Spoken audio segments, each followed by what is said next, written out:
కొంతమంది భయపడి ఇళ్లల్లోకి రాలేకపోయినా కూడా రైతులందరూ రోడ్డు మీదకి వచ్చి మొదటి 2-3 సంవత్సరాలు వీరోచితమైనటువంటి పోరాటం చేశారు వాళ్ళందరూ.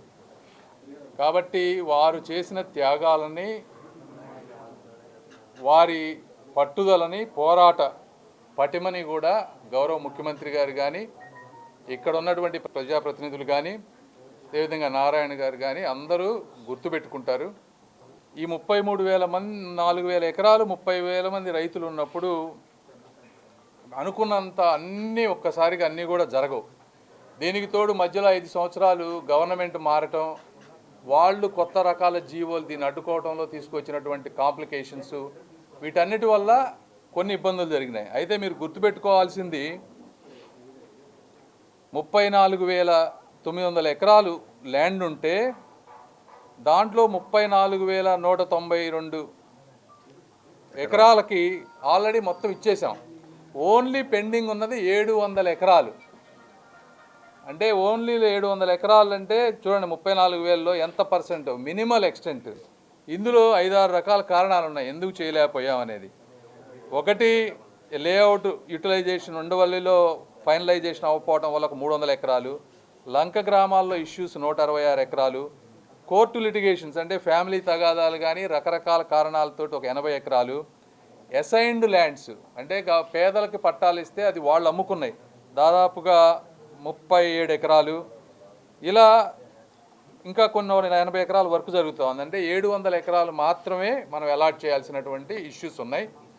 ఈ 700 ఎకరాలు ఏ విధంగా సాల్వ్ చేస్తే పూర్తిగా దీనికి ఎండ్కి వస్తుంది అనే విషయం మీద 1 by 1 ఇష్యూస్ తీసుకుంటూ వచ్చాం ఇక్కడికి.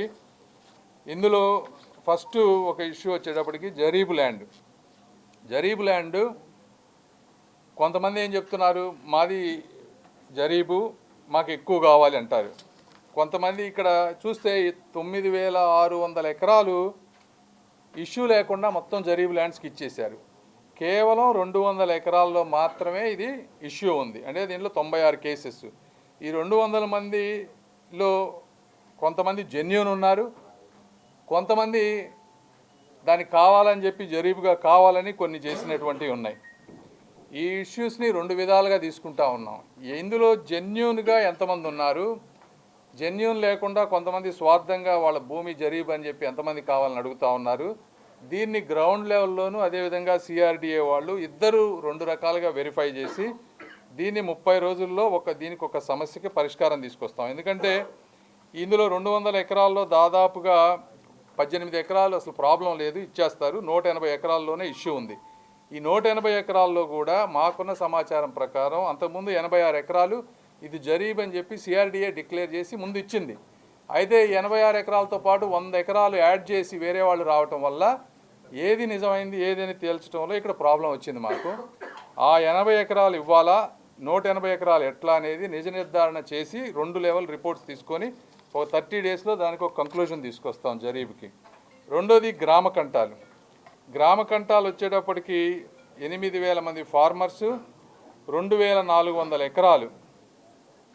ఇవన్నీ కూడా ఇందులో గ్రామ కంటాల్లో ప్రాబ్లం లేకుండా క్లియర్ అయిపోయినాయి. 2,900 ఓన్లీ 36 ఎకరాలు మాత్రమే అవుట్ సైడ్ ఉన్నాయి గ్రామ కంటాల్లో. ఇది 370 మంది ఫార్మర్స్కి సంబంధించినటువంటి విషయం. ఇందులో ప్రాబ్లం ఏమైంది, అక్కడక్కడ కొంతమంది గైడ్ లైన్స్ని ఫాలో అవ్వకుండా ఎక్స్ట్రా గ్రామ కంటాలు ఇవ్వటం వల్ల మిగిలిన వాళ్ళు కొంతమంది మాకు కావాలని చెప్పటం, ఇది ప్రాబ్లం అయిపోయింది.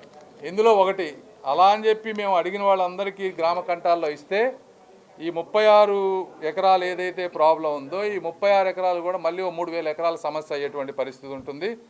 కాబట్టి ఈ 36 ఎకరాలు ఇంతకుముందు గ్రామ కంఠంలో వీళ్ళకి ఇచ్చారని చెప్పి కొంతమంది చెప్తా ఉన్నారు. అది పద్ధతి ప్రకారం లేకపోయినా అక్కడక్కడ దాన్ని మళ్ళీ రీసర్వే చేసి అందులో ఎక్కడైనా జెన్యూన్గా కనుక గ్రామ కంఠంలో లేకుండా ఇంతకుముందు ఇస్తే అవి కూడా మళ్ళీ వెనక్కి తీసుకొని దీనికి క్లారిటీగా చట్టబద్ధంగా ఎవరైతే నిజంగా గ్రామ కంఠంలో సిఆర్డిఏ గైడ్ లైన్స్ ఏవైతే ఉన్నాయో ఆ గైడ్ లైన్స్ ఫాలో అయ్యే ప్రకారం మాత్రమే మేము అలౌ చేస్తాం.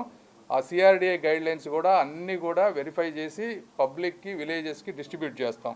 దీనికి కూడా 30 డేస్లో అడిషనల్ కమిషనర్ గారు దీనికి చేసి 30 డేస్లో రిపోర్ట్ ఇస్తారు. దాని మీద కూడా ఒక యాక్షన్ తీసుకుంటాం. Please subscribe to Leo News for more videos.